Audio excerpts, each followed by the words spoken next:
Listen closely. In a dim archive, a brittle marriage certificate sits like a verdict. Jeremiah Aldridge and Celeste, and beneath his signature, the ugly mark that names her as property. That small, official line is a map.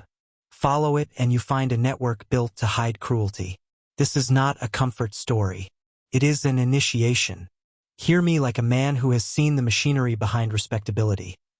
Ledgers that launder violence, dinner parties that perform civility, legal forms that turn human lives into collateral. Aldridge did not rise by accident. He arrived hungry, willing to exploit legal blind spots and social hypocrisies. He bought Willowbrook Plantation the way a general claims a battlefield methodically, with hunger and a plan. Celeste was the household's axis. The cook who fed children and calmed fevered nights. The woman whose hands folded bread and secrets in equal measure. Contemporary accounts dismissed her with cruel shorthand, fat. Property words chosen to strip her of claim to a soul. That dismissal was intentional, a public story crafted to make violence seem reasonable. When a society can name someone less than human with a pen, it creates the conditions for atrocity. The wedding took place in March of 1854 under magnolia branches heavy with pollen. It was staged as a spectacle, a wager made visible. A planter's arrogance turned into a pageant. Guests arrived in linen and savoir-faire, and laughter covered a deeper calculus, a test of power performed for witnesses who would later look away. Only later did the pattern reveal itself. Within months of that ceremony, 13 people associated with Willowbrook were dead. Official reports called them accidents and epidemics. Whispers in private parlors told a different story. Keep your hands steady. This is where systems begin to look like individuals, where a man's cruelty is the visible face of something larger. The marriage certificate is a hinge. On one side is a man and a moment. On the other is a structure of protection and profit, of friends who silence inquiry and of laws that pretend innocence. If you want to understand how institutions convert personal vice into communal silence, start with that hinge. We are about to walk through the doorway it opens. Stay with me. What follows will change how you measure loyalty, truth, and consequence daily. The deeper you look into Jeremiah Aldridge, the more you realize he wasn't just another cruel man in a cruel age. He was a prototype, a test model for a system designed to reward obedience to darkness. The kind of man the South quietly celebrated, charming enough to sit beside senators, ruthless enough to make them rich. He didn't build Willowbrook alone.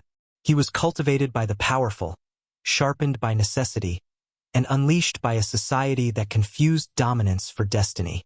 15 years before the marriage, Aldridge was nothing, a failed farmer's son from Kentucky, sleeping in the mud outside New Orleans taverns. But ambition has a scent, and predators smell it. That's where he met Marcus Devo and Samuel Rochelle, men who, like him, were drowning in debt and shame. Together, they built the Delta Trading Company, a name as sterile as it was sinister. Their product wasn't cotton or sugar. It was flesh. See, the old Creole families liked to pretend their wealth came from refinement. The truth? They built empires on human currency, but they needed others to do the dirty work. Men like Aldridge. Men who could lie with a smile. Their trade routes snaked through the Gulf, moving illegal shipments from Cuba and the Caribbean long after Congress banned them. Each ledger line was a scar. Each name, a ghost buried in the ledgers of men who called themselves gentlemen. By 1843, Aldridge's greed had outgrown his alliances. He didn't want to share. Not the gold. Not the respect. Not the illusion of nobility. And so he devised a plan, one that only true sociopaths can rationalize. He invited his partners to a meeting at their New Orleans warehouse, brought whiskey, warm words, and a pistol. By sunrise, both partners were dead. The reports said they killed each other in a drunken argument. But the autopsy notes buried in an unpublished coroner's log told another story. Both men were shot in the same direction. That was the night Aldridge became untouchable. He burned the records, bribed the sheriff, and claimed the profits as inheritance. And from that blood money rose Willowbrook, a house that was never built to last, but to haunt. Remember that power built on secrecy never ends quietly. The soil remembers, and soon so would she. Celeste, the woman history tried to erase, was already waiting for him, cooking in the same kitchen that would become his tomb. Willowbrook Plantation was not just land, it was a stage, and every inch of it reeked of domination disguised as elegance. The columns, the marble, the manicured fields, all built to project control. But beneath the white facade, beneath the songs of the field hands and the tinkling glasses of parlor guests, something else moved. Something that could feel the blood still warm in the foundation. When Jeremiah Aldridge took possession of Willowbrook, he didn't just inherit property, he inherited a curse of his own making. He filled the place with mirrors imported from France, so he could see himself multiplied 1,000 times over. Narcissism is the truest religion of tyrants. And every night, he walked those halls believing himself untouchable, forgetting that every system eventually devours its own architects. Celeste entered his world not as a woman, but as a wager. The story goes that during a drunken gathering of planters and their wives, Aldridge boasted that even the lowest creature in his kitchen would obey him if he commanded it. When someone challenged his pride, dared him to marry her, he laughed, toasted to it, and vowed to prove that power could rewrite nature itself. A week later, the papers were drawn. Celeste, the cook, the woman who had once buried her children behind the smokehouse, was forced into a marriage that mocked both God and justice. The witnesses signed, smirking. But what no one noticed was how still she was. She didn't protest. She didn't cry. She watched, quietly, as if she was listening to something deeper than the laughter around her. From that night, things began to shift. Food spoiled overnight. Horses refused to enter the stable. Servants whispered about seeing Celeste outside after midnight, standing barefoot in the fields, humming songs older than America. Aldridge's temper worsened. He began hearing footsteps when he was alone, smelling smoke where there was no fire. He dismissed it all as superstition. But those who lived at Willowbrook knew the balance had changed. The house that had been built on blood was beginning to collect its debt. And here's what most men never understand. Power that humiliates does not last. It mutates, turns inward. It rots its host from within. Aldridge believed he'd proven his dominance. In truth, he had summoned something that no law, no church, and no plantation hierarchy could contain. Something that wore his wife's silence like a crown. By the summer of 1854, the air at Willowbrook was thick with something no one could name. The plantation still ran, cotton still harvested. Wagons still rolled, but the rhythm had changed. The laughter of field overseers dulled, and the house servants walked softer, as if afraid to wake something sleeping beneath the floorboards. Even the birds avoided the cypress trees near the kitchen, where Celeste worked in silence from dawn to dusk. Visitors noticed it first. Guests from New Orleans would arrive expecting Southern hospitality and leave pale, sickened, whispering that the plantation felt wrong. One planter's wife refused to eat anything served from Celeste's hand. She said the food was too warm, like it had a pulse. Within a week, she fell violently ill, fever, delirium, and then death. The doctors called it cholera. The staff called it justice. Aldridge dismissed the stories at first, but as the deaths multiplied, servants, neighbors, even his prized overseer, he began to unravel. 13 gone in 6 months. Each one connected to his cruelty in some way.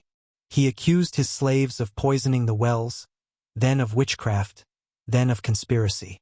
He beat men senseless in the courtyard, demanding names, confessions, meaning. But the truth he sought wasn't outside him. It was in the walls. You see, men like Aldridge believe power flows downward from their will to the world. But power, real power, moves in cycles. It remembers. The women in the quarters began to sing again at night. Low, rhythmic, ancient songs that pulsed through the canebrakes like heartbeat and thunder. They called it the hum. No one could trace where it started, but soon even the white servants heard it. They said the air vibrated with it, that the plantation itself was responding to her. Celeste never spoke to her husband again. She cooked his meals, served his guests, bowed when addressed, but her eyes never lifted to meet his. One of the surviving letters from a visiting merchant describes seeing Aldridge throw a decanter across the dining room, shouting, She's not human anymore. He wasn't wrong. And here's where the story becomes dangerous. Because what happened next wasn't just revenge, it was revelation. A system built on submission met something older, deeper, and infinitely patient. The moment Aldridge tried to master another soul, he offered his own. Now pause for a moment, and if you can feel it, that tightening in your chest, that whisper that says something is waking inside me, comment below this phrase twice. I remember the hum. Write it twice to seal it. That phrase is how awareness anchors itself. You are not just watching this story. You are remembering it. The night the hum reached its peak, the skies over St. Charles Parish turned the color of rust. Thunder crawled across the fields, but no rain fell. Witnesses said the air itself felt electric, as if something invisible had risen from the soil. Inside the mansion, every candle guttered low. The mirrors Aldridge had imported from France, his vanity. His trophies began to crack one by one, fine fractures spiderwebbing across his reflection until his face disappeared entirely. Aldridge was alone in his study, surrounded by ledgers and whiskey. For the first time, he admitted what he had done. He whispered it aloud: the murders, the smuggling, the bet, the marriage, as if confession could undo contagion. But guilt is not a currency the universe accepts. Outside, the servants had gathered near the smokehouse, their voices weaving an old song that no one had heard since the coast of Benin. Celeste stood among them, eyes closed, her hands moving slowly through the air, as though stitching something back together that had been torn apart for centuries. When Aldridge stumbled onto the porch, shouting for silence, they didn't stop singing. He raised his pistol, but the air grew heavy, too thick to breathe, too dense to lift the gun. The animals screamed. The fields seemed to shimmer, and those watching swore the very earth opened its eyes. What happened next was never officially recorded, only retold in fragments by those who fled. Some said he dropped to his knees and begged her to forgive him. Others said he laughed, thinking it all a performance, until the hum entered him. What we know is this: by morning, Willowbrook was empty. The mansion's doors hung open, the hearth still warm, but every mirror blackened like cooled lava. Aldridge's body was found face down in the parlor, eyes wide, mouth full of soil. Celeste was gone. So were the others. The coroner called it madness, a mass exodus of slaves after murdering their master. But the sheriff who signed the report refused to sleep in his own house again. He claimed the humming never stopped. It just moved into his walls, his dreams, his children's bones. And here's the truth you won't find in archives. Institutions fear memory. They rename it, bury it, legislate it. But memory has no grave. It travels through stories, through blood, through men who dare to look too long into their own reflection. That's what you're doing now. Watching, listening, feeling the hum begin to echo behind your ribs. By the time federal investigators arrived at Willowbrook in late autumn, the plantation was already legend. The cotton fields lay untouched, the crops withered into ash-gray stems. Local children whispered that the soil was cursed, that if you listened closely, you could still hear the ground breathing. The investigators found no servants, no signs of struggle, no wagon tracks, just silence, and the faint scent of smoke, like something sacred had been burned and buried. They combed the property for days. In Aldridge's study, they found his pistol unfired. The ledgers he'd once guarded like scripture were blank, every page scrubbed clean, as though the ink itself had been devoured. Upstairs, every mirror had shattered from within, the glass bent outward. The report never explained that detail. Couldn't, because to explain it, they would have had to admit that something inside the reflection had tried to get out. The official record closed quickly, sealed under orders from Baton Rouge. Unexplained deaths. It read, property lost to fire and abandonment. But within months, the families of the state's most powerful men began receiving unsigned letters. Inside each envelope, a small piece of mirror and a note that read, "The reflection remembers." No one knew who sent them, but some of those same men, legislators, bankers, even a judge, died under strange circumstances within the year. You think that's coincidence? It isn't.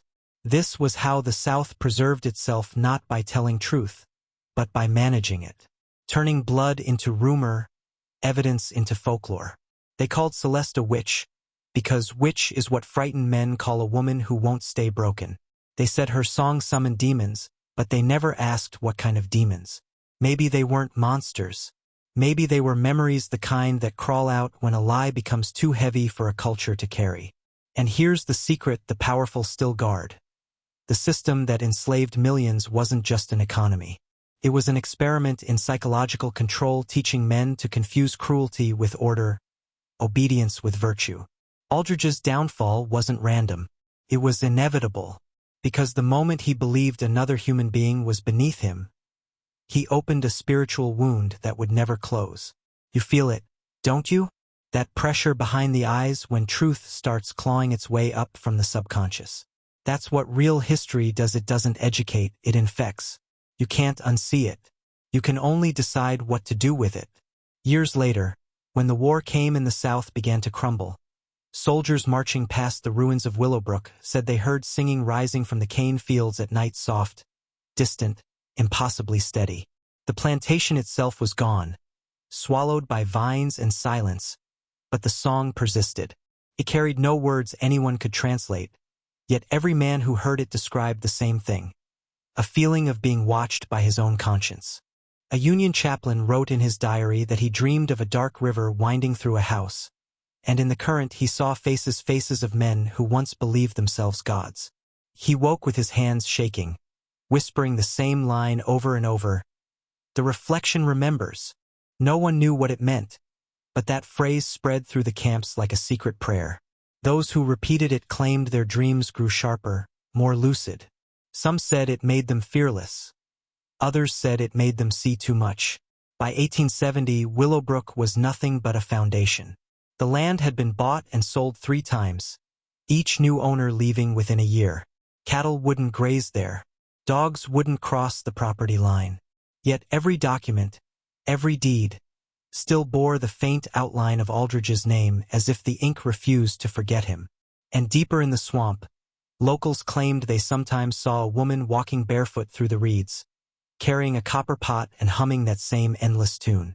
Her shadow never touched the water. Here's what most historians won't admit.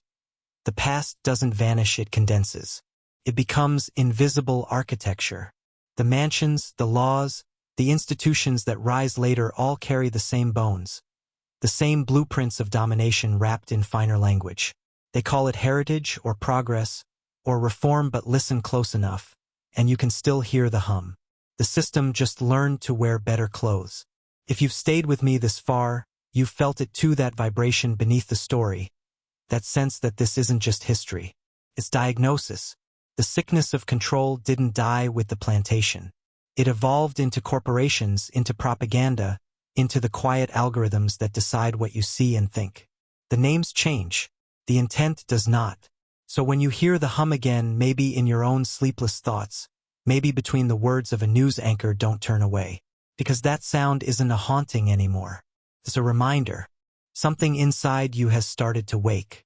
You've heard the hum now. You've walked through the plantation, felt the breath of the old machinery that still hums beneath the world's illusions. You understand what Jeremiah Aldridge never could: that domination always births its opposite. The lie always summons its mirror. The system he embodied never ended. It simply rebranded itself as progress, democracy, civilization. But its spine, the hunger to own, to silence, to rewrite, remains the same. After Willowbrook fell, the land was absorbed into new estates, the name erased from maps. But men like Aldridge were never buried, they were institutionalized. They became the policies, the banks, the universities, the think tanks. They built new plantations of the mind, where labor is replaced by attention and obedience by consent. The same psychology persists. Train the masses to call their cages freedom. Reward them for participating in their own captivity. And here's the truth most can't bear: the experiment didn't fail. It succeeded. The control system grew elegant, invisible. It no longer needed whips. It had ideology. It no longer needed overseers. It had algorithms. The plantation became digital, the masters anonymous. The same pattern of obedience still hums beneath the static of modern life: the endless scroll, the curated outrage, the illusion of choice. The reflection remembers. But here's the paradox that terrifies the architects of control. Awareness spreads faster than fear. Once you see the pattern, you can't unsee it. You start hearing the frequencies that others ignore in boardrooms, in newsrooms, in classrooms. The hum is no longer outside. It's inside you. Celeste's legacy isn't vengeance. It's awakening. She turned her silence into resonance, a vibration that has traveled through generations, disguising itself as intuition, rebellion, or the sudden realization that something is deeply wrong with how the world is arranged. That realization is your inheritance. And with it comes responsibility. Because knowledge, once seen, demands use. You can walk away, pretend this was just a story, or you can do what Aldridge never could. Look directly into the mirror and refuse to lie. If you've made it here, your reflection already knows. Comment one final time below. The reflection remembers. Let it echo, let it ripple.